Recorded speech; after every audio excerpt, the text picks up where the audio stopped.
morning. Welcome, everyone. Thank you for coming out on this rainy Tuesday. So today we're going to be talking about using movement strategies to improve emotional regulation. I'm just going to give you a little introduction as to who I am. So my name is Alexa Moses. I am an occupational therapist for about 5 years, and I've been specializing in pediatrics. And much of my career has been working with Shema Kolainu, Hear Our Voices, which is a school and center for children with autism. Really fantastic organization. If you don't know much about it, I encourage you to check it out. So how many of you have seen this movie, Inside Out? It portrays the story of a young girl who's uprooted from her life in the Midwest and moves out to San Francisco. And while she's managing her new life out there, the emotions of joy, anger, fear, disgust, and sadness all clash as she tries to navigate a new place. Now I want to start with a working definition of emotion. So emotion is a complex, subjective, conscious experience combining cognitive states, psychosomatic expressions, and biological reactions. And these can be physiological, cognitive, and behavioral. We have 6 basic human emotions, which are happiness, sadness, anger, fear, disgust, and surprise. So these line up very well with the 5 that were portrayed in the movie Inside Out. And what's interesting about these 6 basic emotions is that they're universal and they're understood by people from all over the world of all different backgrounds and cultures. Now, emotional regulation is the ability to monitor feelings, evaluate emotional and physiological responses, and modify emotional reactions in order to accomplish a goal. Emotional regulation is how we try to influence the emotions that we have, when we have them, and how we experience and express them. So we're going to watch a short clip about how to manage our emotions. Here we go. All right, open. This looks new. Think it's safe? What is it? Okay, caution. There is a dangerous smell, people. Hold on, what is that? This is disgust. She basically keeps Riley from being poisoned, physically and socially. That is not brightly colored or shaped like a dinosaur. Hold on, guys. It's broccoli! Yucky! Well, I just saved our lives. Yeah, you're welcome. Riley, if you don't eat your dinner, you're not going to get any dessert. Wait, did he just say we couldn't have dessert? That's anger.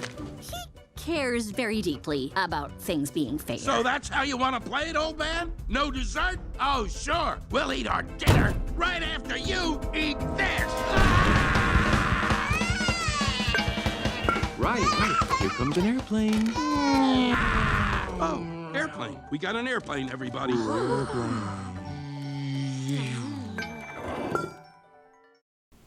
So how do we recognize emotions?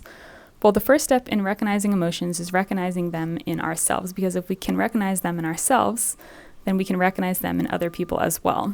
So we look at overt expressions. That's when a person is saying exactly how they're feeling. So they're saying, I'm sad, I'm happy. The next is facial expressions. If a person is smiling, then they're happy. If they're frowning, they're probably sad. We're also looking at body language. If my arms are crossed, that likely means that I'm closed off. And tone of voice, which we're going to talk about in a little bit. Emotional recognition is a key skill that impacts a child's ability to understand and describe what others may be feeling and thinking. In autism, a person has difficulty not only in recognizing emotions within themselves and others, but also linking them to events that preceded it. Now, there's an idea of theory of mind, which is the ability to attribute mental states, beliefs, intense desires, emotions, and knowledge to oneself and others, and to understand that other people have beliefs, desires, intentions, etc., that are different from their own. And this is something that's really difficult for a lot of children with autism. So you have to know yourself in a general sense. You have to understand what your body feels like and have a general body awareness to know when things may be getting worse. And you have to look at other indicators of your internal state, like is your heart racing? You also want to try to overview situations that may upset you when you look at your day, so you can predict what you can in order to intervene effectively to manage your emotions. Because if you can predict it, you can manage it in advance. So you want to ID situations that make you feel a particular way. So a great strategy to do this is using a My Day checklist. So you'll write down the day of the week, and you'll break that day up into all the different parts that go on to make up your day. And you'll have a happy face and a sad face, and you'll break up your day like that. So maybe in the morning, you enjoy getting up, eating breakfast, having time in the morning, and that makes you happy. And then you go to to school and you're riding the bus and you get to sit next to your best friend. Okay, that's also a happy face. Then you go to gym. You love throwing the ball. That's also a happy face. But then work time comes around and you're not feeling so great because no one likes to work. So that's going to be a sad face because that's a time of day that's really challenging for me. So you'll go through a child's day like this and just break it up accordingly. Emotional development in a typical individual. So the ability to understand and express emotions starts developing from the time a person is born. Around 2 months of age, most babies laugh and show signs of fear. By 12 months, a baby can read your face to understand what you're feeling. Most toddlers and young children use their words to express their feelings, though tantrums happen when their feelings get too big for their words. During childhood and adolescence, children continue to build self-regulation, empathy, and the ability to recognize and respond to other people's feelings. By adulthood, most people are quick to recognize subtle emotional expressions, so they can pick up if someone is crossing their arms and looks closed off enough that they can ask questions like, "What's wrong?" In a person with autism, things are a little bit different. So there is a myth surrounding children with autism that they do not experience emotions, and this could not be further from the truth. Babies who later have an autism diagnosis recognize feelings in a similar way to their neurotypical peers, but are slower to develop an emotional response. By 5 to 7 years of age, these children can recognize happiness and sadness, but have a harder time with more subtle expressions of fear and anger. By adolescence, teenagers with autism still aren't good at recognizing fear, anger, surprise, and disgust like their peers. As adults, people with autism continue to have trouble recognizing emotions. Now, there is an idea of alexithymia, which is a personality construct that's characterized by altered emotional awareness. It's an impaired ability to identify emotional states of yourself and of others, and it's gaining diagnostic prevalence in a range of neuropsychiatric disorders. There is a notably high rate of overlap with autism, and it's estimated that about half of people with autism exhibit some relevant alexithymic traits. Now, it's important to note that people with alexithymia do not lack empathy. In fact, they may actually be oversensitive to other people's emotions, so much so that they feel overwhelmed by them, and therefore they reduce the amount of expressed empathy. In emotional dysregulation, for even people that are high functioning with autism, someone might behave in a way that surprises or shocks the people around them. So you might see an odd reaction, like a child slaps his classmate and then laughs in his face. You might see a meltdown. So that's the thing we've all seen an example of. You're at the mall and a child's on the ground having a tantrum on the floor, and you have onlookers staring. You might see a person run away, and this could be dangerous if they run into the street. A person might become aggressive to themselves and to others. And it's important to note that people might be underregulated or overregulated when they're having emotional dysregulation. So there's many reasons why a person with autism may become dysregulated. Those can be social, intellectual. It might be a sensory difficulty like sensory overload. So imagine you're in Times Square and you have all the lights and sounds, and there's flashes from people's iPads taking pictures, and you're just getting bombarded with all the sensory information at once. And that's kind of what it feels like to have sensory overload. Individuals commonly feel embarrassed, ashamed, or sad after an episode. So there's a lot of accounts online where people actually report that after they have an episode where they're dysregulated, that these are common feelings that they experience. And as a result, many also note that they experience alienation of friends and family because of the intensity of the emotional reaction that they have. So coping behaviors for emotional dysregulation, there are many different ways that people cope with their emotions. Some of these are positive and some are negative. Self-isolation, biting and or motor stimming, repetitive patterns in play, communication, and familiar daily events, vocal stimming, intense attachments to favorite objects, and excessive avoidant or intense seeking of a particular sensory experience. So we're stepping in with mutual regulation, which is sometimes called co-regulation. And that means that you need someone else to help you regulate your emotions because you can't do it on your own. So this is the role that we're all playing. Let's start off with an exercise that all of you will be involved in because no one wants to sit up here and listen to me talk for 2 hours. So we're going to break up the room into 2 halves. One half of the room, we're going to do the left side of the room is going to to play the game of Pictionary, and the right side of the room is going to play the game of charades. And I have my lovely intern Rachel here, who's going to pass out a list of emotions. So you're going to form yourselves into groups of 2 or 3 individuals. Everyone who's playing Pictionary, or not everybody, but if you'd like, you could come up to the board and use this. And you're going to pick one emotion from the list. And you're going to, if you're doing Pictionary, you're going to draw out that emotion in a little scenario. It could be one picture, it could be multiple pictures. And if you're playing charades, you're going to act out that emotion. Once you've figured out what emotion you're going to act out, you're going to pick 3 other options. Okay, so wrong answers. And when we come back together in a little bit, as a group, we're all going to try to vote and guess which emotion is being depicted. Okay? They're going to act out a scene depicting one single emotion, and then they're going to give you 4 options. Oh, it doesn't have to be.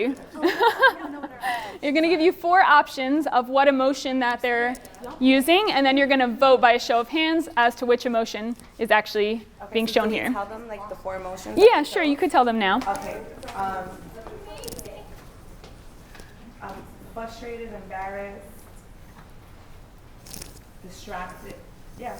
Right? What did I say? Frustrated, embarrassed, distracted, And mischievous. And mischievous. Mischievous. Yes. Everyone heard in the back of the room? Perfect. All right, go ahead, guys.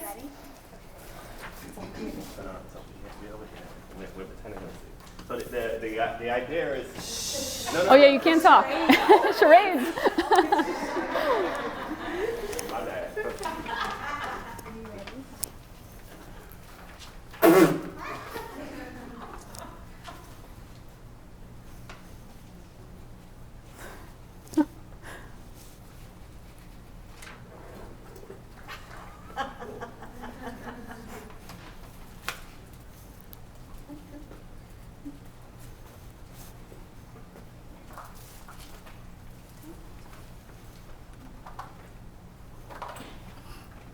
Probably and scene. Round of applause, guys. It was great. Okay, so give us the emotions again and we'll vote. Remember which ones you guys picked? Frustrated, All right, so who thinks it's frustrated? Okay. distracted, Distracted? Got a few people thinking distracted, okay. Mischievous. Mischievous. Oh, that seems to be the winner. And what's the last one? Some other. I think mischievous is the one. Very good, thank you guys. All right, we're going to move on to our artists. Who is the drawer of this one? You want to come on up? So give them 4 options, and then we'll vote based on your picture. okay, worried, Okay, worried, speechless, speechless, confused, confused, frightened. and frightened. Speechless. And we got a few for confused. What's the answer? Speechless. Speechless. Okay, round of applause. Thank you. All right, who's my 3rd artist?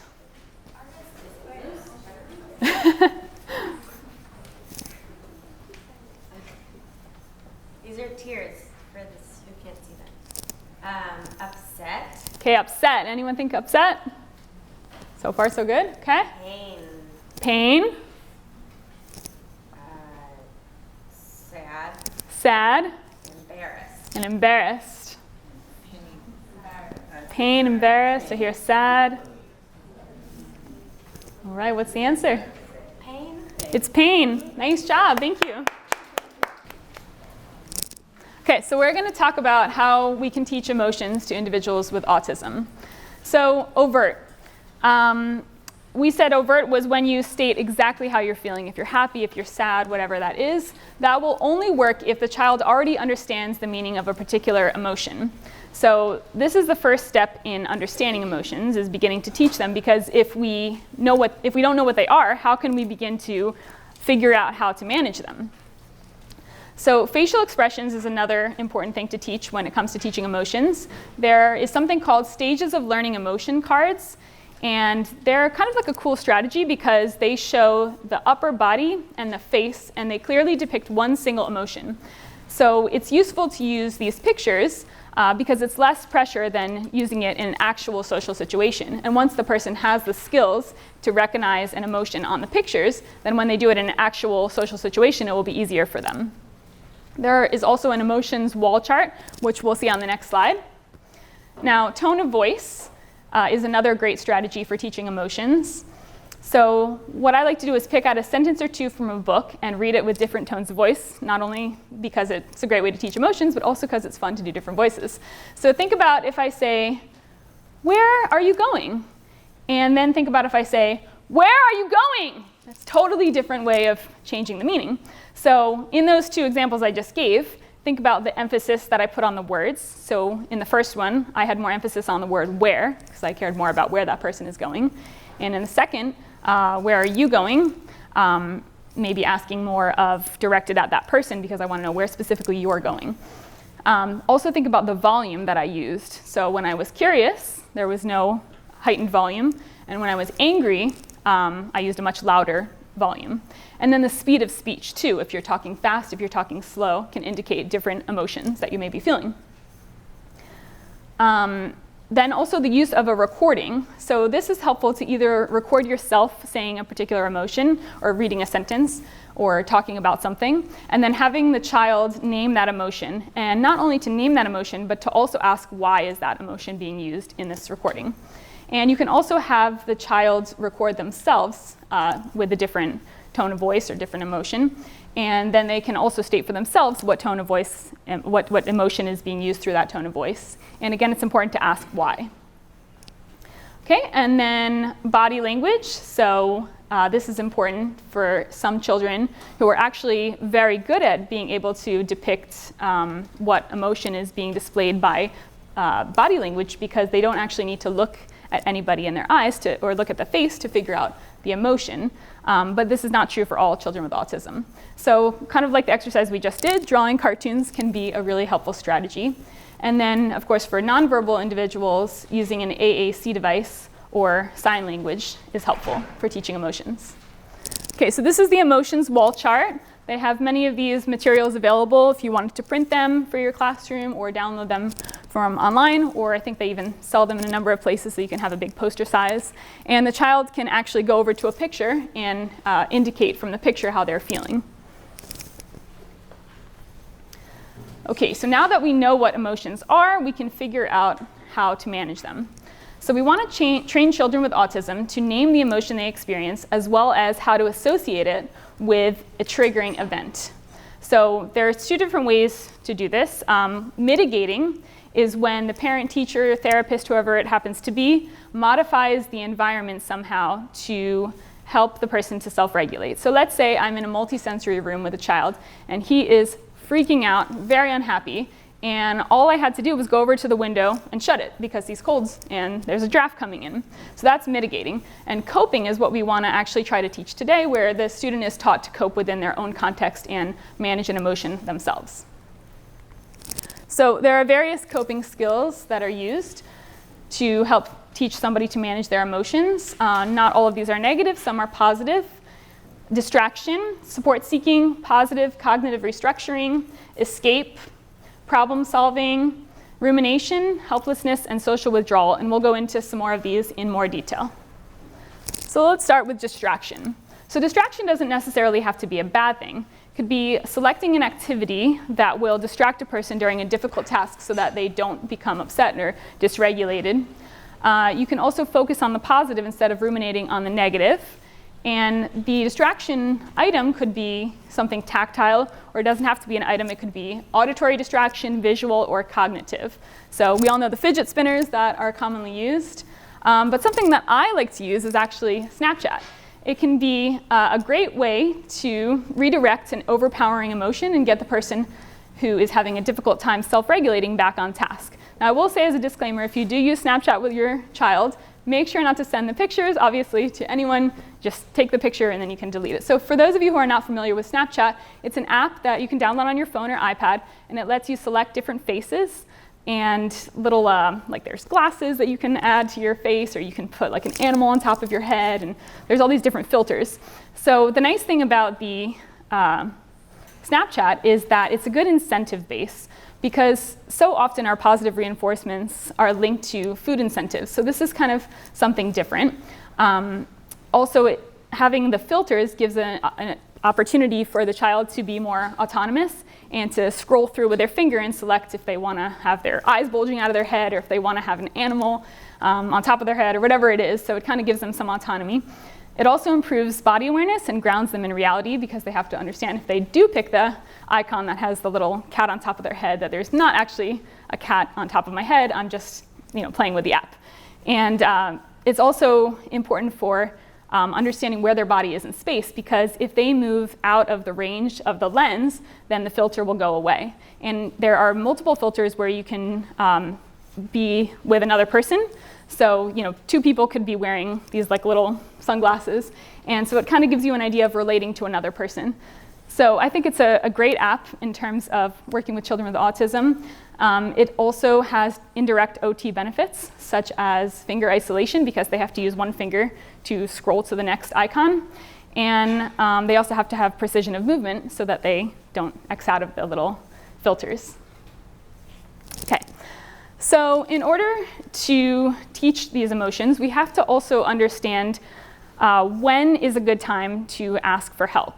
So you have to know what you need help with, what kind of help do you need, who you can ask for help, how you can ask for help, and when. So something that is useful to use are these ready to talk cards. So you can have two cards. One says ready to talk and the other says busy card. So if you're a teacher or a therapist and someone comes over to you, maybe you're in a conversation with another student, you can easily hold up a sign that says, I'm busy to talk now. And that student knows, okay, I can't go over and ask my teacher now, but when I return to my desk, that teacher knows that I need help and will come over and help me. Now, positive cognitive restructuring. This is a strategy that's used less often in children with autism, but it's actually a really great strategy nonetheless. So how many times have we made up something in our mind to be more than it actually is, and we've driven ourselves crazy over a problem that never really came to fruition? So I'm going to give you guys an example. Let's say I am a member of the PTA, and I'm doing a bake sale. So I've made my brownies, and I happen to think I'm an excellent brownie maker. So my brownies, they've got walnuts, and I made them for all my family holidays. Everyone loves them. I'm super excited. Bring my brownie tray to the gymnasium where the PTA meeting happens and set my brownies up. I'm like, okay, let's go. Who's going to come buy my brownies? And an hour and a half later, maybe 2 of my brownies got sold. And I'm like, what happened? Did nobody like my brownies? I guess I'm not a good cook. Maybe I should give up baking. Maybe I should drop out of the PTA. Maybe I should move to Mars. I'm just not a good baker. So you have to kind of identify this negative self-talk and restructure it in a positive frame of mind. So how are we going to do that? Well, we have to be a detective and think about what evidence actually supports the claim that I'm a terrible baker. Well, when I start thinking about it, I think, I arrived to the gym 10 minutes late. So I had to take a spot all the way at the end of the table, and nobody, unless they were walking to the bathroom, passed my brownies. And there were also 4 other people that also made brownies that day. And it could be that just nobody happened to come near my brownies, but I'm not a terrible cook, and I shouldn't drop out of the PTA, shouldn't move to Mars. So you're kind of changing the significance of an event, and you're replacing those negative thoughts with something positive. And it changes your capacity to manage emotions when you change how you think about them. So this cognitive behavioral strategy, there are a number of programs that exist out there that have been modified specifically for students with autism. And if you'd like to Google them for more information, they're called the Coping CAT program, Exploring Feelings, and they should be implemented by a professional or somebody who's trained in working with individuals who have autism. Okay, now problem solving. So we want to define the problem. So what is the problem? Generate a solution to that problem, and then select an alternative solution to implement and then follow up. And then what's the consequence of that action? And then therefore, what's the action I'm going to choose? So decision-making skills are needed in order to be able to problem solve, but studies show that people with autism don't have very much experience in problem solving, and then they therefore have a very hard time in being able to predict an outcome of a situation. So a great strategy to use is a contingency map, which we're going to show on the next slide, and the solution organizer. So the contingency map. Let's say I want to play on the computer, and Joey comes over and pushes me off the computer and and starts using it, and I'm in the middle of my game, and hey, he can't do that. So you have two different options of the contingency map. So the first is I can scream and get angry and push Joey back. And if I do those things, then I'm not going to be able to go on the school field trip. I'm not going to get to play on the computer. I'm going to miss out on lunch, recess time, whatever it is. And therefore, I'm going to choose my action accordingly. So with the contingency map, you have the negative choice, and then you have the positive choice. So the positive choice is if Joey comes and pushes me off the computer, I can use nice words and say, hey, you know, it's my turn. And you can ask the teachers for a break. I could keep my hands to myself. And then if I do those things and I tell a teacher instead of acting out and getting aggressive, then I can still go on the field trip. I can still play with the computer. So in order for a situation like this to happen, you have to give students with autism the experience to go through this type of situation and to be able to generalize different strategies to problem solve and to be able to do that from one setting to another. So it shouldn't be that I just know how to interact and to manage myself appropriately when I'm on a computer. It should also be that on the playground and in other settings that I know exactly how I'm supposed to behave and what action to take. And repetition is really important for acquiring any new skill, especially for managing emotions and for problem solving. Other strategies for managing emotions. There's a teacher at Shema Kolainu who does a phenomenal job with this idea of categorizing the problem and the reaction. So she asks her students, is this a big problem or a small problem? And is your reaction a big reaction or a small reaction? And so the child is able to gauge from their own experience what type of reaction that they're having. So let's say, you know, student number 1 wants to sit next to student number 3 at lunch, but he brings his chair over and there's already 2 people next to that student. So he might get upset. You know, I want to sit next to that kid today. So she can ask him, is that a big problem or a small problem? And then he starts thinking and he says, you know what, it's really a small problem because it's just lunchtime and next we have art groups, and by art groups I could probably sit next to that student. So in order to teach these big and small reactions and problem solving, it's also important to teach flexibility. So you're being flexible and thinking, okay, I can't sit next to him at lunch, but I'm flexible and by art groups I'll be able to sit next to him. Social stories is similar to the contingency maps. So with social stories, you want to give the students a situation that they can relate to. And it can be as simple as a story like a mother tells her child to wash the dishes, and the child gets upset and throws the dishes on the floor and they break. And then an alternative solution is the child, and therefore as a consequence, he doesn't get to go outside or whatever. So a consequence can be that the child loses out on the privilege, and then you want to have an alternate ending with some type of positive. So in that situation with the dishes, if he did help the mother wash the dishes, then he could go outside and play with his friends. So the social stories and the social situation should be one that a child can relate to. So if that child never washes the dishes, then you don't want to write a social story about washing the dishes. You want to have it be something that the child knows, does frequently, and can relate to.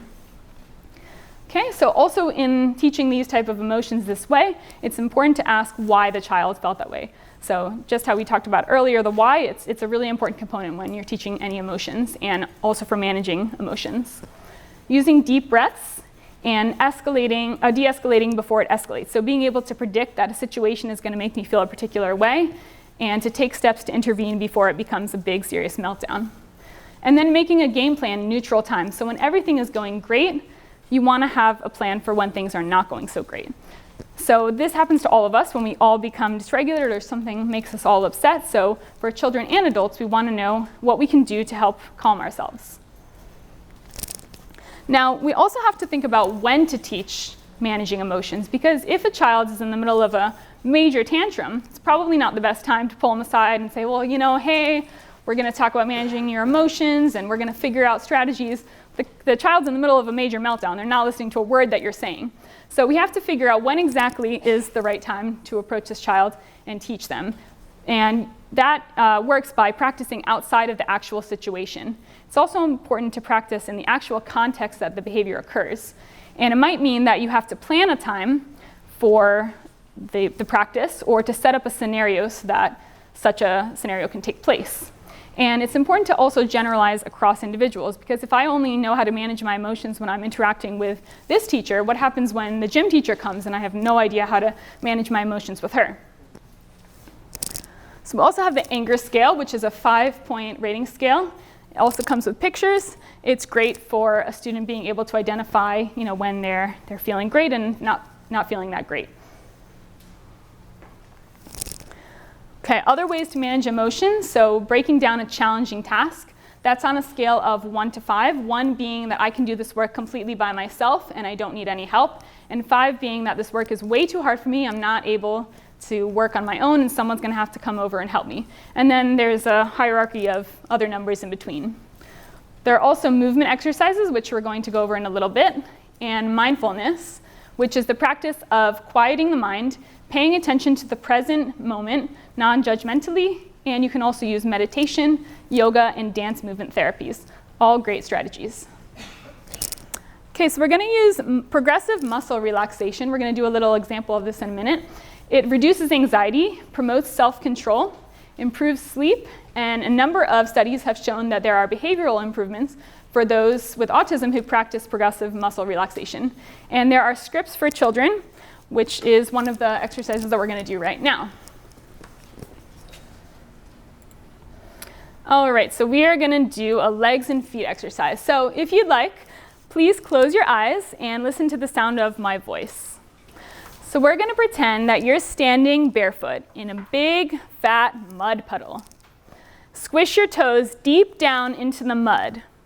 Try to get your feet down to the bottom of the mud pile. Push down.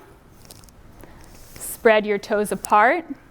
And feel the mud squish up between your toes.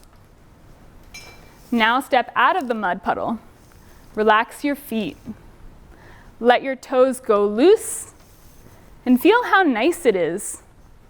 It's good to be relaxed. Repeat. Okay, you guys can open your eyes. So there's a number of exercises on this script that are specifically geared for younger children, and they break it up into different parts of the body. So really great resource if you wanted to use that. Okay, in addition, there are a number of apps and websites that are available. Touch Autism uses simple visual supports to describe feelings and emotions with the aid of a simple social story. And there's the Feelings game, which is a product you can purchase online that talks about managing emotions and using feelings. Okay, so when the above strategies that we've just talked about don't work, we need to think about why they're not working. So are the maladaptive strategies working better for that individual? Does he get more attention and more negative reinforcement when he's on the floor crying versus using his words and trying to wait for the teacher? Has an alternative coping skill been taught adequately? Does the child have the necessary prerequisite skills in order to perform the new behavior? Does the child see the benefit of using the new behavior? Has the child had opportunities to actually practice that behavior? And has he had opportunities to practice it in the actual context that it's occurring and in the actual stressful situation? So we're going to switch gears a little bit and talk now about movement, and we're going to tie it all back in together. So with movement and autism, 80% of people with autism have some sort of movement problem, and that can range from clumsiness or a mechanical style of walking to much more profound difficulties. So for some parents that I see, they might not even know that their child has some type of movement difficulty unless you're asking them to perform a particular exercise. They might say, well, he's walking up and down the stairs and he's throwing a ball and he's running. But if you ask the student to fold his arms or to do a more complicated task where motor planning is really involved, or to copy my body if I hold it in a certain position, that's much more challenging. That's when you start to see these movement difficulties come into play. So despite the prevalence, 80% of people with autism, that's pretty staggering. Despite its prevalence, it's not actually a core feature of autism, and it's not required for a diagnosis. It's not anywhere in the DSM-5. Now, signs of movement difficulties begin early in life. So you might see a child who has trouble turning over, holding their head up, sitting up. They might not reach for things around them. They might be late to crawl or walk. And when they do, they have asymmetric movements where the body on one side is doing one motion and they're not really incorporating the two sides of the body together. and therefore they have difficulty with complex coordinated movements like learning to ride a bicycle.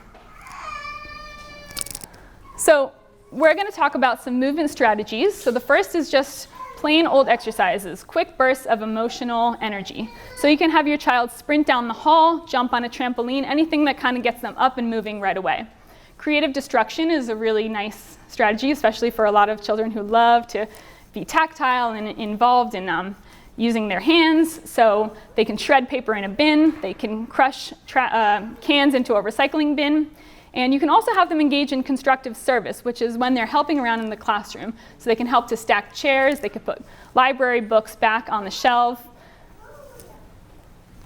Now, a number of programs are available to improve self-regulation skills and emotion through movement, because they found that vigorous exercises are very beneficial for individuals with autism, and exercises that engage the full body. It's best to exercise in a calm and supportive environment and to use positive reinforcement. And these exercises don't just have to be physical, they can also be emotional or mental as well. So it's important to do exercises first thing in the morning, especially on school days, because it helps the children to start their day on a positive emotional note. The exercises provide unparalleled stimulus, creating an environment where the brain is ready and then willing to learn. And in order to learn and understand and apply new knowledge, there must be a proper balance of neurochemicals in the brain so that neurons can bind properly together. Otherwise, information is not readily maintained in the long-term memory. So the importance of exercise as a whole, for anybody, but especially with children with autism, you can expect to see decreases in stereotypical behaviors, decreases in hyperactivity, and decreases in aggression.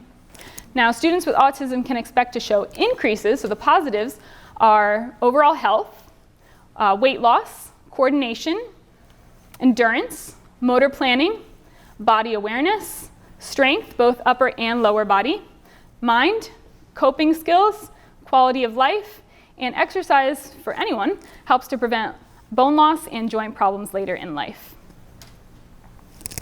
Now, you might be thinking, well, I've got a classroom, I've got a child, or I've got a student who is nonverbal. How in the world are they going to know what I'm asking when I ask them to do these exercises?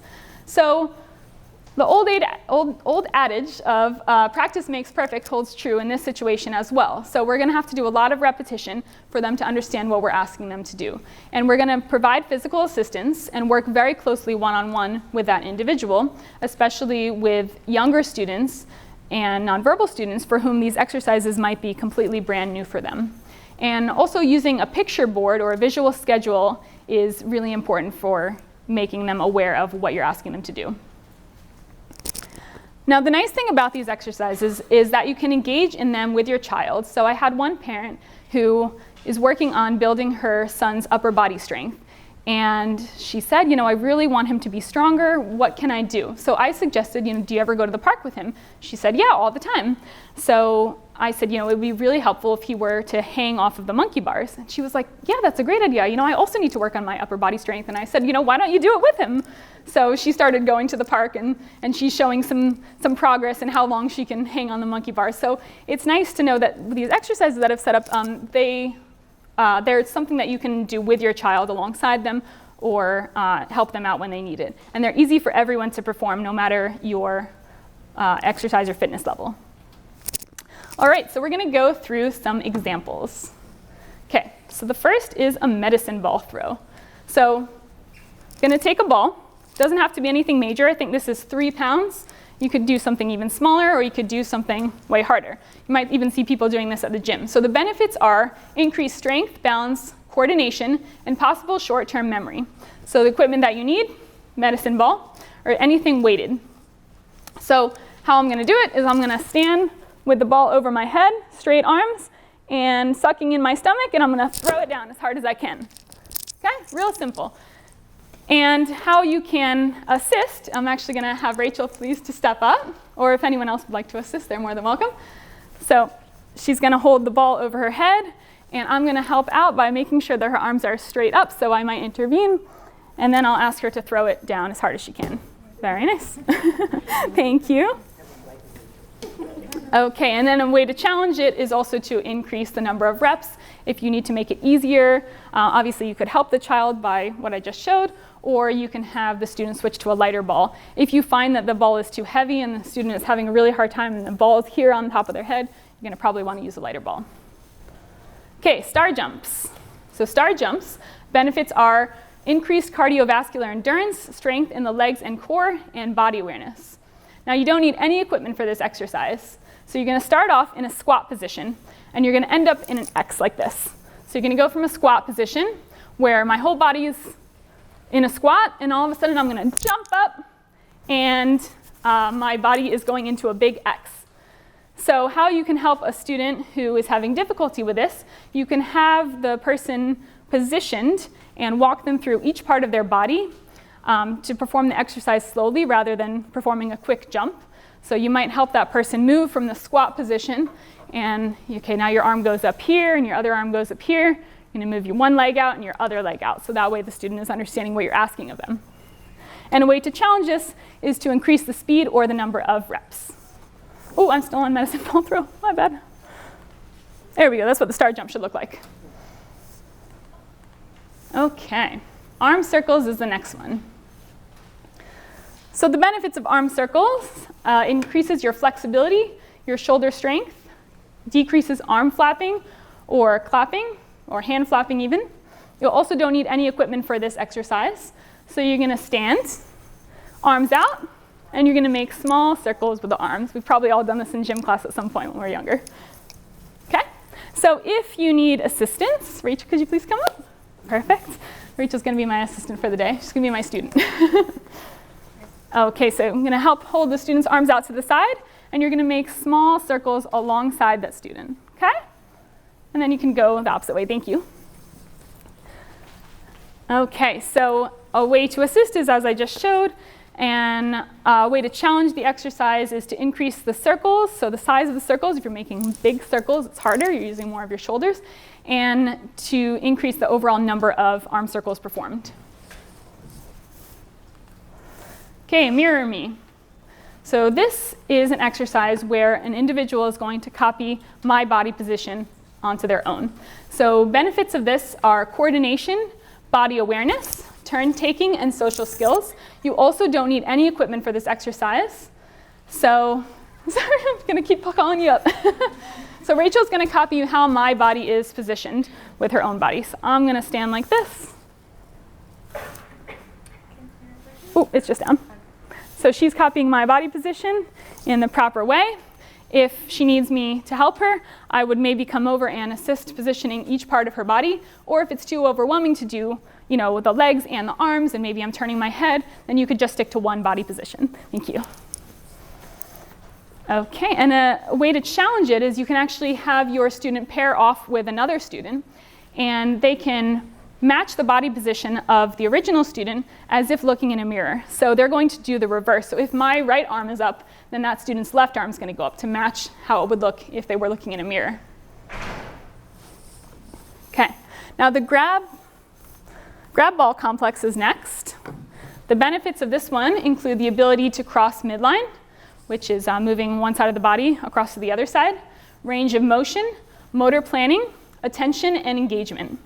So you can use either a playground ball or a weighted ball. You're going to start, pull you up again, not too many more. So I'm going to hold the ball in a certain position, and I'm going to have her reach for it. So if it's up here, she's reaching and taking the ball from me, and then if it's down here, she's reaching and taking the ball. Perfect. Thank you. I think there's maybe one more. So you can place the ball at different surfaces or at different heights and physically assist the student to reach for the ball. So you might even need a third person involved if they're having trouble reaching for the ball or the other item. And you're also incorporating various directional cues like up, down, right, left. So you're teaching that child directional cues as well. And a challenge is if you provide resistance. So if she comes to take the ball from me right away, I'm kind of holding it and giving her some resistance so she can't just easily pull it out of my hand. And then you can have the students pair off into partners and actually perform this exercise themselves. Okay, now we're going to play a little limbo. So I'm gonna need some people to come up and limbo with me. We have anyone flexible? Wants to come up and give it a shot? I'm playing the limbo music, so let's get a couple of you guys up here. Wanna help me hold it? Oh, we got a brave volunteer, thank you, all right. We won't make it too hard on you. Okay, hold it up. Woo, nice, all right. Very flexible. All right, let's go down a little bit. Wanna come one more round? Nice, we got some very limber people. Nice. All right, we'll stop there. Won't make anyone go down really low. Thank you guys so much.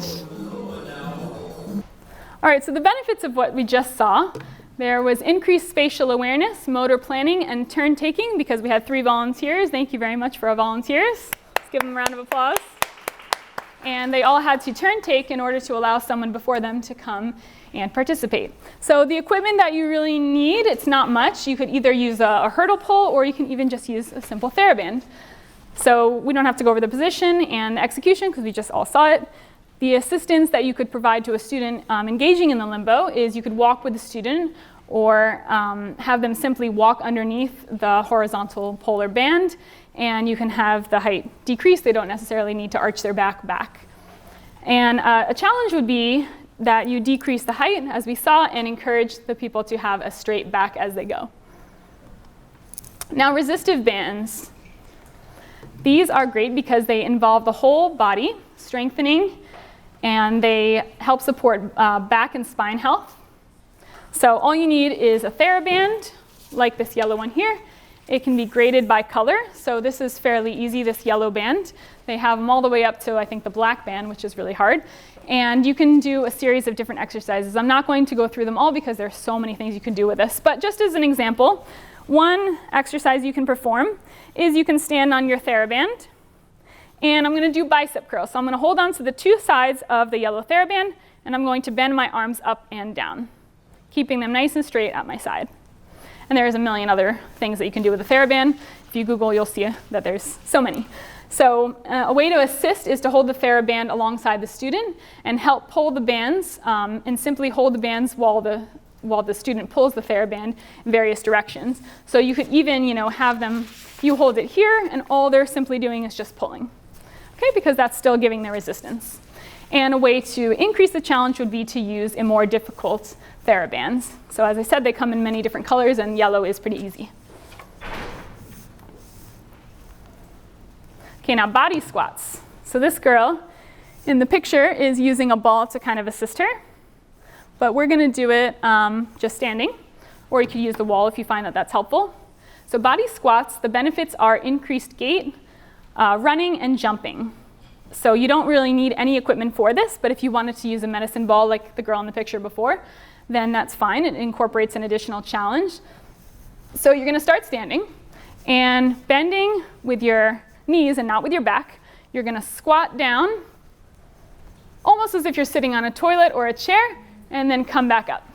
Okay, so you're strengthening your legs in doing that. And for students that have a difficult time understanding how to squat and keeping their back straight, you can hold the student's hands and squat together with them. You can also squat to pick up an object, so you can use our friendly weighted ball or another object that the student prefers. And you can have them bring that object, or the therapy ball, whatever it is, and bring it to a target to increase more core musculature. So, when they squat down and pick up the ball, and you could have them put it on the table. And a way to increase the challenge is to add a medicine ball, so you're adding weight while picking up a ball, and you're having them bring it to a particular surface. So maybe you're squatting, having them retrieve this ball here, and I have to then reach over and put it on the table. So I'm incorporating my stomach muscles as well. Okay. And we all know the famous song, Head, Shoulders, Knees, and Toes. And this is a particularly enjoyable song for many of our students, so it doesn't even feel like exercise. So the benefits of head, shoulders, knees, and toes, it increases body awareness and the ability to follow directions. You don't need any equipment again for this one unless you want to play the music on your phone. So you'll start out, you're singing head, shoulders, knees, and toes, and you'll go through the motions with your students, and have them perform all those motions, and then they'll start to understand their body as a whole. You can also assist by touching specific body parts on yourself or on your student while you're singing the song and have them follow along. And a way to challenge it would be to switch to a Simon Says game to include lesser known body parts. So you might say something like, oh, touch your elbow, or touch your chin. So you're incorporating parts of the body that aren't necessarily found in the song, head, shoulders, knees, and toes. Now, overhead walks are going to be similar to the medicine ball throws. So the benefits are increased posture, balance, shoulder, and trunk stability. So you can use a medicine ball or a playground ball. And if you wanted, you could also put some type of colored duct tape down so that you have a surface to walk across. We are lucky enough here to have these little rectangles on the floor, so I'm just going to use those. So like the medicine ball throws, I'm going to take the ball, hold it straight up over my head, arms straight. I'm going to walk on a pretend line here. And I'm keeping my body straight, looking up as I walk, keeping my arms straight, and I'm staying on this line. So you're incorporating a lot of different things into this one challenge, which is really neat. Now, a way to decrease the challenge of the activity would be to leave out the balance component. So they're just literally walking, they're not trying to balance on any type of straight line. And you can also physically hold the ball as they walk. Okay, and a way to challenge this would be to increase the distance and increase the weight of the ball. Now there's also running in place.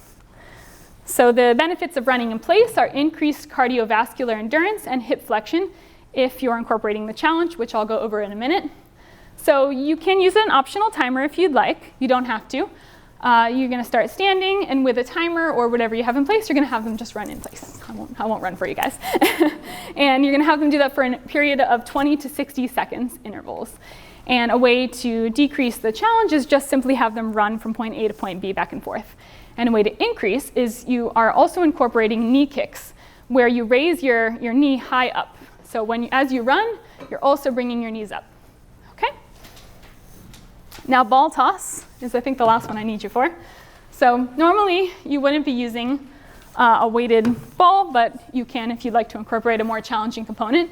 So we're literally just going to toss the ball back and forth together, and that's it.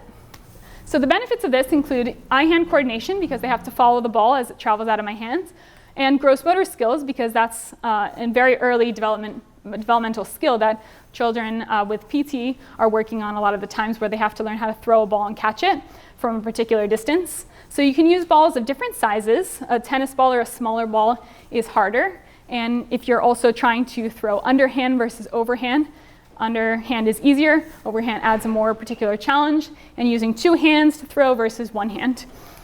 So you can increase the distance that you need to throw the ball between yourself and your student, and use a lighter, bigger ball with more challenging students who might not be familiar with the exercise or who have difficulty throwing and catching. Now, yoga poses are another great exercise. The benefits are increased flexibility, coordination, and body awareness. So for equipment, you could use a yoga mat or yoga cards. One really great available product out there is called Yogarilla cards, and you can print them off the internet for free. And it just has a bunch of different pictures of different yoga exercises, and it will show you how you are supposed to put your body in a particular position. So you can start standing or sitting on the yoga mat depending on the poses. There are so many, so we won't go into all of them today, but you can choose ones that are most beneficial for your students or what you feel like they most will be able to do. And you can physically guide the student's whole body into the various positions, or you could only use very simple basic poses if you're finding it challenging. And to make it more difficult, you would have the students correct the incorrect body position. So I do this with one student where he can copy all the body positions when he looks at them on a card, but if I ask him to copy something on my own body on his own, he has a really hard time doing that, because that's just a whole different challenge altogether, and he has to be able to motor plan more effectively. So something that I'll do is I'll stand kind of like in the mirror me exercise in a particular way, and I'll show him the picture and I'll say, hey, does this look like does my body look like the gorilla's body? And he can usually state, oh no, your arm is up and it's supposed to be down. But he has a hard time actually correcting it in himself. So that's really interesting. Sit-ups, another one I'm not going to demonstrate at the moment, but it increases core strength, and you could either use a yoga mat or you could just use the floor. So you're going to lay back on the yoga mat with your knees bent, and with the feet, they can be held in place by the teacher or the therapist, and while holding onto the teacher's hands, the student will then pull themselves up to a half-seated position and then lay back down. So we're going to do 10 of those. A way to facilitate it would be to hold onto the student's hands so they can pull into an upright position rather than the student just putting their hands at the side or hands behind their head and pulling up into a sit-up on their own. And alternatively, you can try the tipping students back, like have them sit on your lap and then tip them back in space and have them pull up using your hands. Now, a way to challenge this is to do a cross-body sit-up or sit with the legs extended in front while holding onto a stable structure for support from behind. How many of you guys can do a push-up? Got a couple. All right, I won't ask you to come show me. But wall push-ups are great because they're really doable for anyone depending on your skill level. Most of us can do a wall push-up. So I gotta find a wall. I guess I'll go over here. So basically, with a wall push-up, we're gonna position our body at arm's length across, hands at shoulder level, and we're gonna bend our arms down and up. Okay, real simple. You could have them do 10. One of my former interns made hand placement cards so the student knew exactly where to put their feet, where to put their hands, and then they could perform the wall push-ups much easier. So the benefits of a wall push-up, you're getting proprioceptive input, it's heavy work input, and you're improving your upper body strength. So you could use a yoga mat if you're incorporating the challenging component, but otherwise you just need a wall. So you're gonna start facing the wall and bend your arms as I just showed you. And assistance would be providing those visual cues so you know exactly where your hands and feet are going. And you can guide the student through the motion. So sometimes I've had to step in because the student is kind of just bending his body like this. I'm doing the thing you asked me. I don't know what you need from me. So I have to actually hold them back at the chest so they're actually fully using their arms and guiding them so that they're bending their arms back and forth and not just kind of leaning in and kind of half doing it. So the challenge would be to lower the surface that the student does a wall push-up on so they can do them on their knees or even do a regular push-up if they make it up to that level. Okay, now I'm going to talk about more of an interesting topic now, which is the world of MMA. So if you don't know what MMA stands for, it stands for Mixed Martial Arts. So I'm going to tell you a little story about how I decided to include this in my presentation. So I have a friend who lives in Germany, and we started talking about our jobs, and I mentioned that I work with students who have autism. So she said to me, oh, I have a great story. There's this guy I know whose brother has autism, and he's obsessed with MMA, mixed martial arts. And he really wanted to be a fighter with mixed martial arts. So he went to the coach of the school, and they were like, you have autism. And remember, we said 80% of individuals with autism have some sort of movement difficulty. So he said, I think you'd be better off in the Special Olympics. We don't really have a Special Olympics MMA fighting type of situation. So he said, no, I want to be challenged. I want to go up against neurotypical people. I want to be able to be on par with everyone else.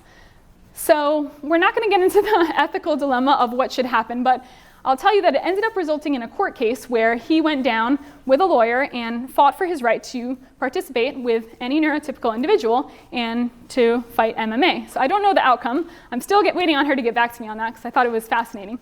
But this story kind of prompted me to research MMA and to find out whether or not it actually is beneficial for students with autism.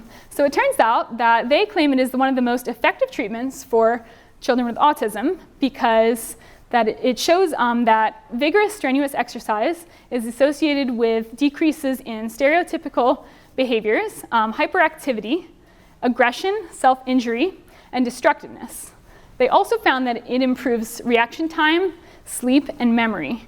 And it's a great way for children to keep fit and healthy. So vigorous exercise means that you're doing 20 minutes of aerobic exercise at least 3 to 4 times a day. And they found that mild exercise actually has like very little effect on behavior. So you have to kind of be doing these high intensity, more involved exercises. And what's actually a really sad thing is that because of all the movement difficulties, many children with autism move less, and therefore weight gain and inactive lifestyle is a very common problem. And if you're inactive and you gain weight, that brings a whole other host of problems down the road. So while a lot of these benefits may seem obvious, they wanted to know how did these particular benefits help people with autism. So they've shown that people with autism generally have slower reaction times, they have difficulty regulating their sleep patterns, and they can suffer from stress and anxiety, especially in social situations. So by engaging in MMA practice, if nothing else, it will still be a sensory seeker's dream to punch a bunch of stuff. All right, so we're going to do another exercise now, but before we break up into that, I'm going to take you guys over to this amazing comic strip site that I found. Let's see if it works.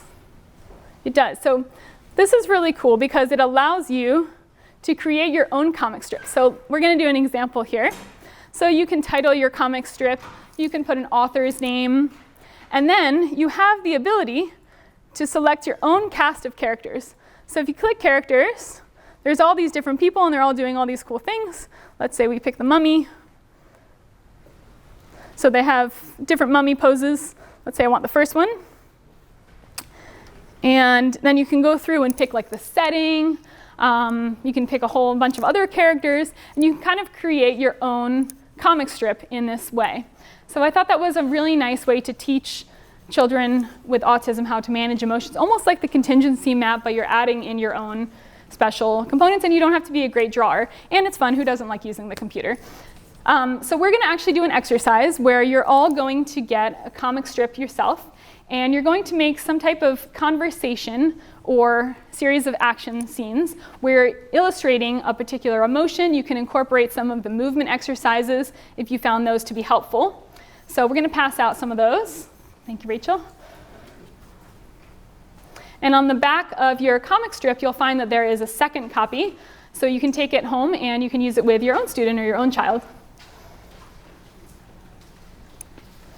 Oh, and the nice thing about the comic strip website here that I just showed you, it actually lets you email it to yourself or print it out. So if you are working with a student and you don't have access to a computer, you can actually print out the story that you made and you can share it with them, or they could bring it home. So it's a really great tool.